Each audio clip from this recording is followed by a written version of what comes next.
शिव म्हणजे संहार आणि सृजन दोन्हीचं प्रतीक. महाशिवरात्रीला जागरण, ध्यान आणि शिवभक्ती यांना विशेष महत्त्व आहे. शिवशंकर आपल्याला जीवनाचा गूढ अर्थ शिकवतात. त्यांच्या तत्वज्ञानाचा अधिक अभ्यास करायचा असेल तर मी तुम्हाला द इमॉर्टल टॉक्स हे शून्य यांनी लिहिलेलं पुस्तक वाचण्यासाठी रेकमेंड करेन.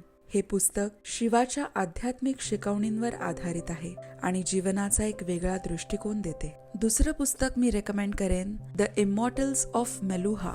ही कथा प्राचीन भारतातील मेलुहा या समुद्र आणि सुव्यवस्थित साम्राज्याची आहे, जिथे शिव नावाचा एक योद्धा अनायासे येतो. मेलुहावासी त्याला महादेव म्हणजेच त्यांचा तारणहार मानतात. शिव सत्य शोधत असताना त्याला स्वतःच्या नियतीचा आणि चांगल्या वाईटाच्या तुलनेत मोठ्या सत्याचा शोध लागतो.